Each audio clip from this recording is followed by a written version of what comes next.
Hello everyone, today we are going to study about marginalisation. हमने अभी तक cover किया secularism, federalism, parliamentary form of government, legislature, executive and judiciary. So the final chapter is marginalisation. Marginalisation पर भी आपका 1 mark का question अभी तक जितने भी हमने प्रीवियस ईयर के क्वेश्चन पेपर्स पढ़े हैं उसके अंदर बार बार आ रहा है कि व्हाट इज मार्जिनलाइजेशन। तो इस स्लाइड के अंदर हम देखेंगे कि मार्जिनलाइजेशन किसे कहते हैं। आप जैसे आपकी एक नोटबुक होती है, नोटबुक के मार्जिन ड्रॉ करके रखते हैं आप। If this is your notebook, एक पेज है, इस पे एक मार्जिन बना होता है। आप अपने आंसर्स या जितने भी नोट्स बनाते हैं वो इस तरफ लिखते हैं। You do not right anything here. तो इसको हमने क्या किया, शीट के ऊपर एक मार्जिन ड्रॉ कर दिया और इस तरफ हम सब कुछ अच्छा अच्छा काम कर रहे हैं और इधर ज्यादा से ज्यादा हम नंबरिंग लिख देते हैं। ऐसा मार्जिन अगर हम सोसाइटी के अंदर ड्रॉ कर देते हैं कि हमारी पूरी सोसाइटी के अंदर हमने एक एरिया रिस्ट्रिक्ट कर दिया कि इधर वाले लोग इस मेन सोसाइटी के अंदर एंटर नहीं कर सकते, this type of practice is known as marginalisation. अब ये मार्जिनलाइजेशन मतलब कि ये जो हमने एक एरिया रिस्ट्रिक्ट कर दिया है, ये कौन से लोगों के लिए किया, इन्हें बोला जाता है marginalised class.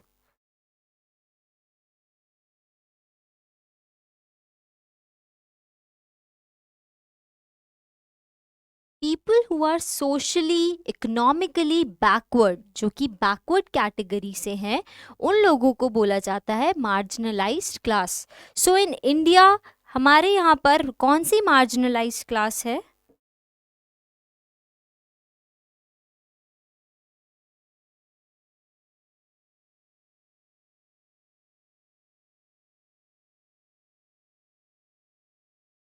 SC, ST, OBC and minorities.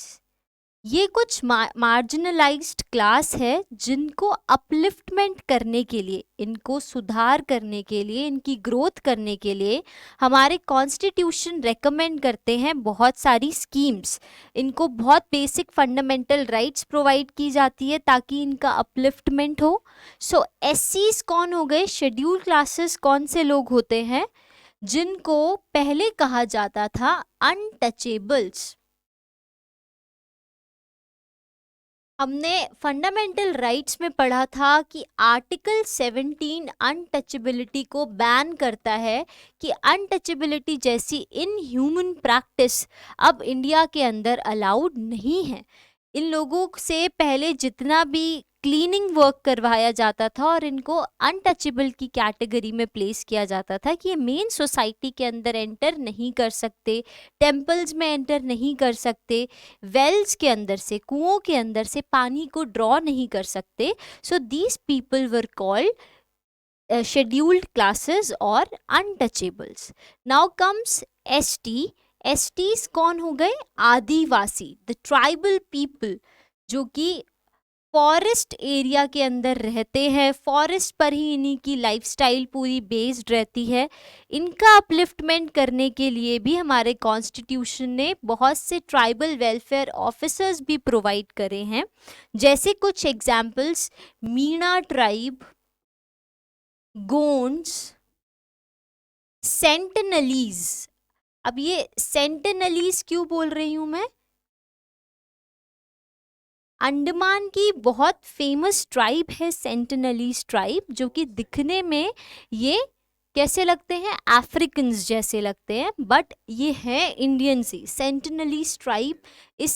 ये बहुत इम्पॉर्टेंट है, इस पर आपका क्वेश्चन पुट अप हुआ है कि ये ट्राइब कहाँ मिलती है। सो अंडमान निकोबार के अंदर this tribe is found.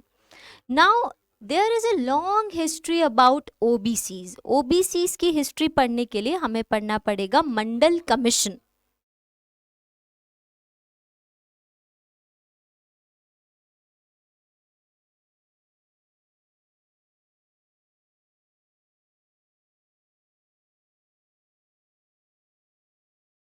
Mandal commission के लिए क्या हुआ था, 1979 के अंदर बीपी मंडल, विंदेश्वरी प्रसाद मंडल, इनको बोला गया कि आप जितने भी इंडिया के अंदर लोग हैं वहाँ पर सर्वे कीजिए और वो लोग जो कि सोशली और इकोनॉमिकली बैकवर्ड हैं उनकी लिस्ट हमें प्रोवाइड कीजिए, जो ना एससी है ना एसटी है।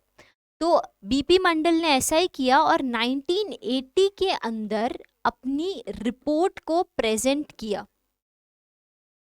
इस according to this report around 3743 people, तो इसके अप्रॉक्स जो लोग थे वो सोशली और इकोनॉमिकली बहुत बैकवर्ड थे।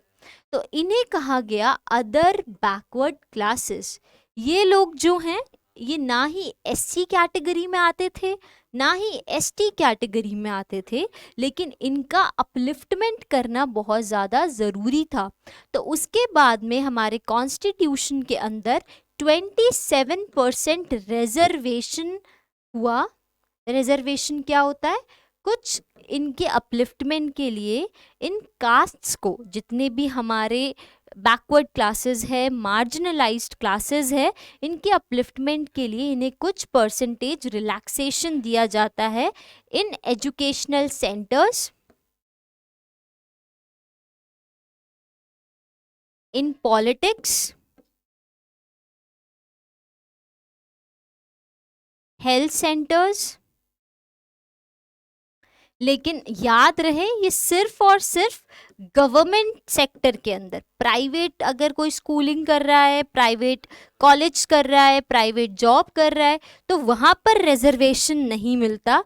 ये सिर्फ और सिर्फ गवर्नमेंट जॉब्स के अंदर, गवर्नमेंट स्कूल्स के अंदर इन लोगों के अपलिफ्टमेंट के लिए इनको रिजर्वेशन मिलता है, which is necessity for the upliftment of all these marginalised classes.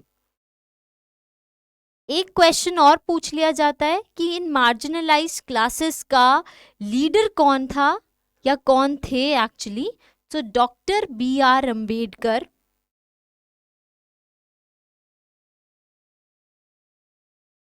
ये हमारे आज़ाद भारत के पहले लॉ मिनिस्टर भी बने थे। इन्होंने एक बहिष्कृत महासभा बनाई।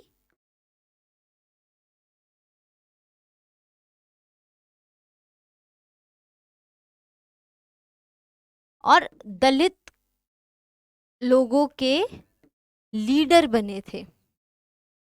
So doctor BR Ambedkar. सबसे इम्पोर्टेंट बात, और इनको मॉडर्न मनु कहा जाता है। इनको फादर ऑफ इंडियन कॉन्स्टिट्यूशन कहा जाता है।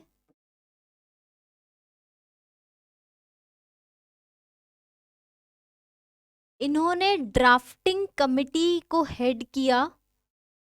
ड्राफ्टिंग कमिटी मतलब कि जब कॉन्स्टिट्यूशन बन रहा था तो उसको रफ में जो पॉइंट्स लिखते थे वो उसको ड्राफ्ट बोलते हैं। तो ड्राफ्टिंग कमिटी को हेड करने वाले जो थे वो थे डॉक्टर BR अम्बेडकर।